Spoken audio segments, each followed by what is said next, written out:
5 নম্বর স্তম্ভ পরকালের জীবন। আল্লাহ পবিত্র কোরআনে বলেছেন সূরা মুলক অধ্যায় নম্বর 67 আয়াত নম্বর 2, আল্লাযী খালাকাল মাউতা ওয়াল হায়াতা। আল্লাহ তাআলা সৃষ্টি করেছেন জীবন ও মৃত্যু পরীক্ষার জন্য কে তোমাদের মধ্যে কর্মোত্তম। এই জীবন পরকালের জন্য একটা পরীক্ষা। আর পরকালের জীবনে বিশ্বাস ঈমানের ক্ষেত্রে বাধ্যতামূলক, এছাড়া ঈমান পূর্ণ হবে না। কেন?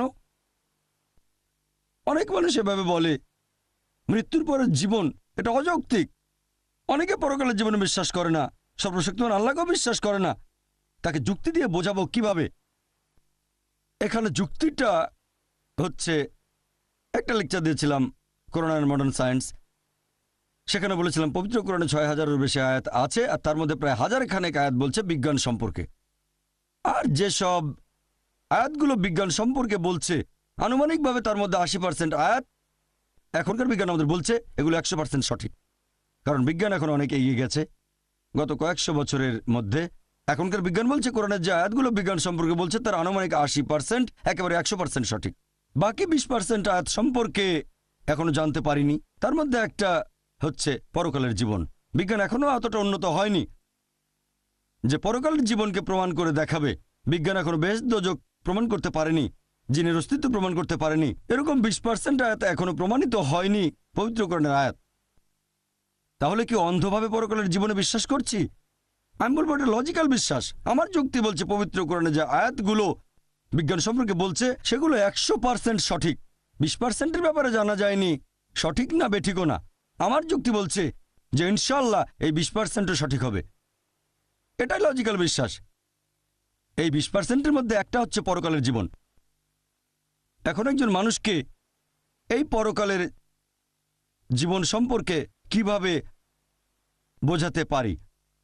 ধরেন একজন লোক পরকালের জীবনে বিশ্বাস করে না আর সর্বশক্তিমান আল্লাহকেও বিশ্বাস করে না। এখন তাকে বোঝাবো কিভাবে? আমি আপনাদের একটা প্রশ্ন করি যে চুরি করা ভালো না খারাপ? চুরি করা ভালো না খারাপ? খারাপ। সবাই বলবে খারাপ। ধর্ষণ করা ভালো না খারাপ? কে বলবে এটা ভালো? কেউ না। 4000 মানুষের কেউ বলছে না যে চুরি করা ভালো বা ধর্ষণ করা ভালো। সবাই একমত। আচ্ছা, এবার একটা উদাহরণ দেই। ধরেন আমি একজন স্মাগলার। ধরে নেন আমি স্মাগলার, অনেক ক্ষমতাবান স্মাগলার, আর আমি চোর, পৃথিবীর মধ্যে 1 নাম্বার, সবার সেরা। আর ধরেন আপনারা কেউ পরকালের জীবনে বিশ্বাস করেন না, আল্লাহকে বিশ্বাস করেন না। তাহলে আপনারা আল্লাহকে বিশ্বাস করেন না, পরকালের জীবনে বিশ্বাস করেন না, আর আমি একজন স্মাগলার, সেরা স্মাগলার, খুব বুদ্ধিমান, সবসময় যুক্তি খাটিয়ে কাজ করি। আমি আপনাদের বলছি যে চুরি করা ভালো। আমি বলছি চুরি করা ভালো। আমি সবসময় যুক্তি মেনে চলি, সবসময় বিজ্ঞান মেনে চলি। আমি আপনাদের প্রশ্ন করছি, একটু আগে আপনারা সবাই বললেন যে চুরি করা খারাপ, চুরি করা খারাপ। এখন আপনারা অন্তত একটা লজিক্যাল কারণ আমাকে দেখান যে চুরি করা কেন খারাপ আর আমি কেন বন্ধ করব। আমি খুব লজিক্যাল মানুষ, আমি অনেক বুদ্ধিমান, আমি বিজ্ঞান মেনে চলি। এখন আমাকে অন্তত একটা বৈজ্ঞানিক কারণ দেখান যে চুরি করা খারাপ কেন, তাহলে আমি চুরি করা বন্ধ করব। কেউ কেউ আমাকে মাত্র একটা কারণে দেখাতে পারবেন? অন্যের অধিকার কেড়ে নিচ্ছেন। আপনি অন্যের অধিকার কেড়ে নিচ্ছেন। মেনে নিলাম যে আমি অন্যের অধিকার কেড়ে নিচ্ছি। আমি হয়তো কারো 1000 টাকা চুরি করছি, তার অধিকার কেড়ে নিচ্ছি। এটা তার জন্য খারাপ, আমার জন্য না। আমি বলছি যুক্তি দিয়ে বোঝান যে এটা আমার জন্য খারাপ কেন। যদি কারো কাছ থেকে 1000 টাকা চুরি করি তাহলে ভালো হোটেলে খাওয়া দাওয়া করতে পারবো, 5 স্টার হোটেলে যেতে পারবো, সিনেমা দেখবো, এতে আমার উপকার হবে। আপনারা আমাকে যুক্তি দেখান যে এটা আমার জন্য কেন খারাপ হবে। যার চুরি যাচ্ছে তার জন্য এটা খারাপ। পুলিশ শাস্তি দেবে। আরেক ভাই বললেন পুলিশ আমাকে শাস্তি দিতে পারে, পুলিশ আমাকে অ্যারেস্ট করবে। ভাই, পুলিশ তো আমার পকেটে আছে, মন্ত্রী মিনিস্টার আমার পকেটে। বলছি তো আমি হচ্ছি সেরা স্মাগলার, পৃথিবীর মধ্যে 1 নাম্বার। আপনি ছোটখাটো চোর, তাই চুরি করলে ধরা পড়ে যাবেন। আমি হচ্ছি সেরা চোর, মাফিয়ার নাম শুনেছেন? পুলিশ আমার পকেটে থাকে, মন্ত্রী মিনিস্টারের পকেটে, তারপর কোর্টের জজ আমার পকেটে। সবাইকে আমি টাকা দেই। আমাকে একটা কারণ দেখান যে এটা কেন খারাপ। হ্যাঁ, মনে রাখবেন প্রথমেই বলেছি যে ধরে নেবেন আপনারা হলেন সেই সব মানুষ যারা আল্লাহকে বিশ্বাস করে না, পরকালে বিশ্বাস করে না, আর আমি স্মাগলার। এখন আপনারা আমাকে বোঝাবেন যে চুরি করা খারাপ। মাত্র একটা লজিক্যাল কারণ দেখান। এটা তো হারাম, চুরি করা হারাম কাজ। হারাম? হ্যাঁ হারাম আপনার কাছে, আপনি চুরি করবেন না, কিন্তু আমার কাছে তো হারাম না। আপনার কাছে হারাম হলে, নিষিদ্ধ হলে আপনি চুরি করবেন না। কে আপনাকে চুরি করতে বলছে? আমি বলছি আমাকে প্রমাণ দেখান। আমি খুব লজিক্যাল মানুষ, মাত্র একটা লজিক্যাল কারণ দেখান যে এটা কেন খারাপ, তাহলে আমি আর চুরি করবো না। মাত্র একটা, দুটো লাগবে না, মাত্র একটা কারণ দেখান লজিক্যাল। একদিন আপনারও চুরি যাবে। একদিন আমারও চুরি যাবে? খুব ভালো ভাই, খুব বুদ্ধিমান, অন্য কেউ চুরি করবে। ভাই বলেছি তো আমি 1 নম্বর মাফিয়া। আমার 100 জন বডিগার্ড, 100 জন বডিগার্ড স্টেজের পেছনে আছে, সবার কাছে AK-56 রাইফেল। ছোটখাটো চোরের বাসা চুরি হতে পারে, আমি তো পৃথিবীর 1 নাম্বার। আমার সঙ্গে বডিগার্ড থাকে, এখানে চোর আসবে না। আপনি তো আপনার সব সম্পদ নিয়েই মারা যাবেন, কোনো লাভ হবে না। কি বললেন? সব সম্পদ নিয়েই মারা যাবেন। কি নিয়ে মারা যাব? সব সম্পদ নিয়ে। সব সম্পদ নিয়ে মারা যাব? আমরা সবাই মারা যাব, এতে সমস্যা কি? সবাই তো মারা যাব, আপনি মরবেন না? মারা যাওয়ার আগে জীবনটা উপভোগ করব। আপনি মারা যাবেন, আমিও মারা যাব, তবে মারা যাওয়ার আগে আমি থাকবো 5 স্টার হোটেলে, আমি অনেক ভালো খাবার খাবো। সমস্যা কি? আমরা তো সবাই মারা যাব। আপনার বিবেক বাধা দেবে। আমার বিবেক এখানে বাধা দেবে? ভাই বিবেক এখানে কোনো ঝামেলা করবে না। আমি খুব লজিক্যাল মানুষ, আপনার বিবেক বলছে তাই আপনি চুরি করবেন না। আমি খুব লজিক্যাল মানুষ, আমার বিবেক কখনো বাধা দেয় না। আমি আপনাদের বলছি আমাকে একটা লজিক্যাল কারণ দেখান। আপনার বিবেক যদি বলে খারাপ কাজ, আপনি চুরি করবেন না। আমি তো বলছি এটা ভালো, চুরি করলে আমার উপকার হবে, জীবন উপভোগ করতে পারবো, তাহলে কেন খারাপ? এটা তো ভালো।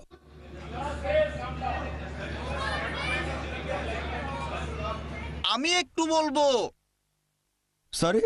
সহজে টাকা পেয়ে যাচ্ছেন, এটা কি ভালো? কোনটা ভালো?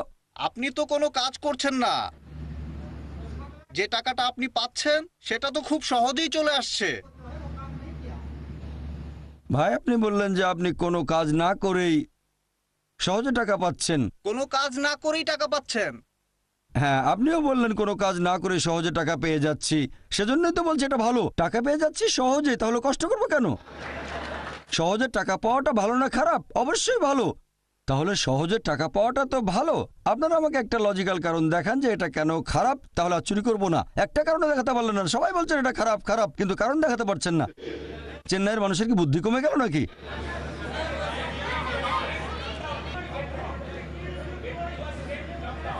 সরি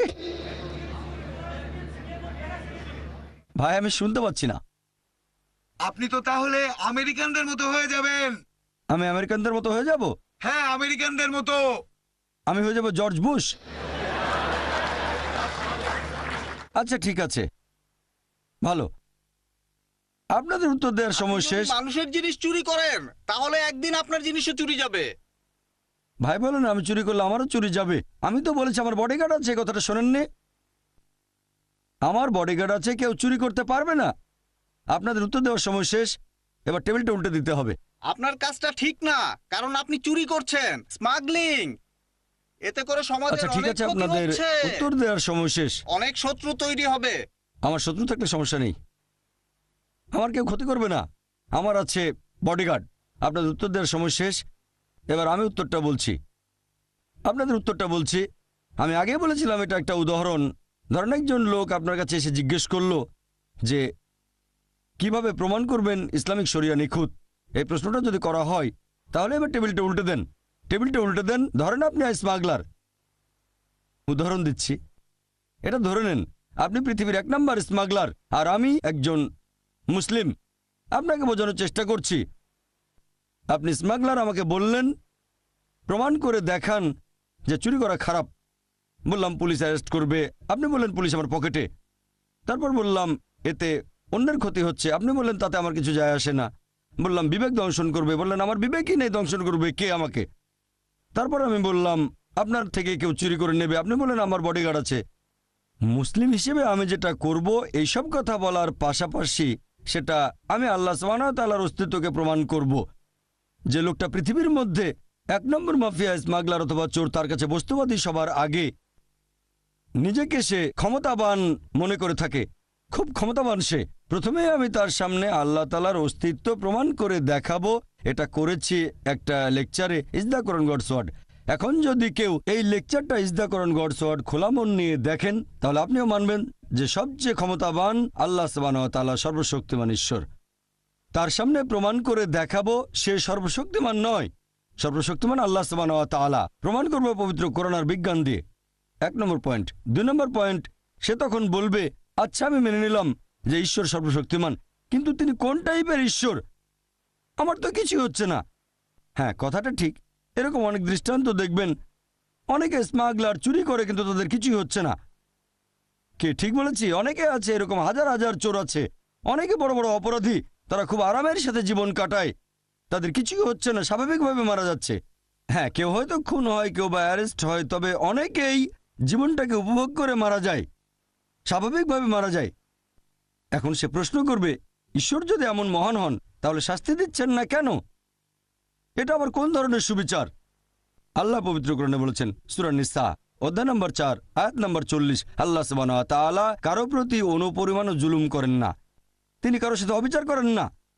আর আপনি যদি কাউকে জিজ্ঞেস করেন, সে জানে যে সবার উপরে সে নয়, প্রমাণ করেছেন সে সবার উপরে না, তখন যদি অবিচার করা হয় অন্য কারোর সাথে সে কিছু বলবে না।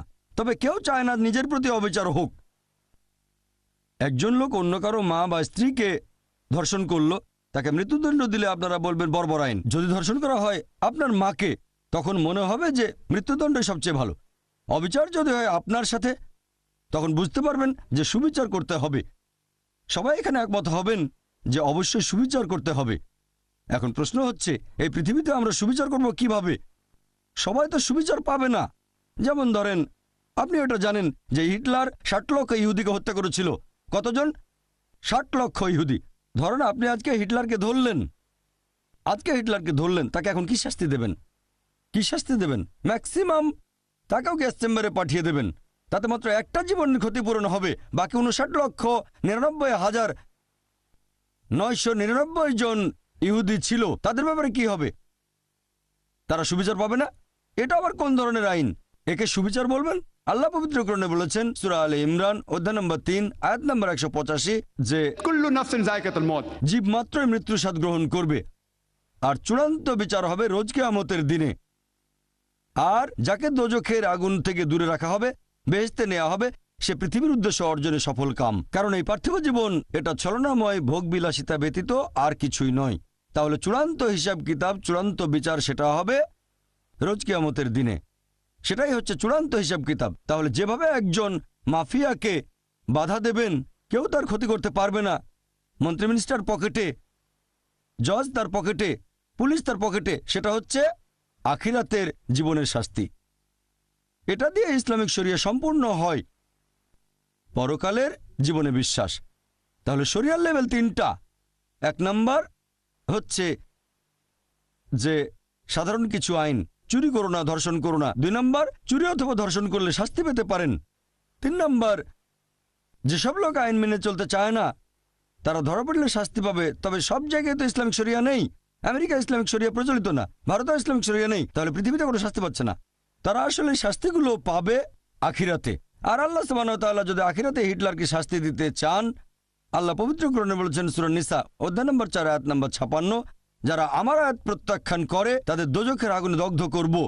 আর তাদের চামড়া যখন পুরোপুরি দগ্ধ হয়ে যাবে, সেখানে নতুন চামড়া দেওয়া হবে যাতে তারা ব্যথা অনুভব করতে পারে। এখনকার বিজ্ঞান জানতে পেরেছে আমাদের চামড়ার নিচে পেইন রিসেপ্টর থাকে। তাহলে আল্লাহ সুবহানাহু ওয়া তাআলা যদি হিটলারকে পোড়াতে চান 60 লক্ষ বার, তিনি তা পারেন। 1 কোটি 20 লক্ষ বার করতে পারেন। সেটাই পৃথিবীতে করবেন না। তাহলে চূড়ান্ত বিচার হবে আখিরাতে, এখানে শাস্তির অংশবিশেষ পেতে পারেন। তবে আসল হিসাব কিতাব, একেবারে চূড়ান্ত বিচার হবে রোজ কিয়ামতের দিনে। আর আল্লাহ সুবহানাহু ওয়া তাআলা হলেন মালিক ইয়াউমিদ্দিন, তিনি কর্মফল দিবসের মালিক। তাহলে চূড়ান্ত শরিয়া আর ইসলামিক আইন তখনই বুঝতে পারবেন যদি বিশ্বাস করেন আখিরাতে। যদি আখিরাতে বিশ্বাস না করেন, তাহলে চুরি করাকে খারাপ বলবেন না, ধর্ষণকে খারাপ বলবেন না, এই সব কিছুকে তখনই খারাপ বলতে পারবেন যদি পরকালের জীবন থাকে। তাহলে এই হলো পরিপূর্ণ শরিয়া। আমি একটা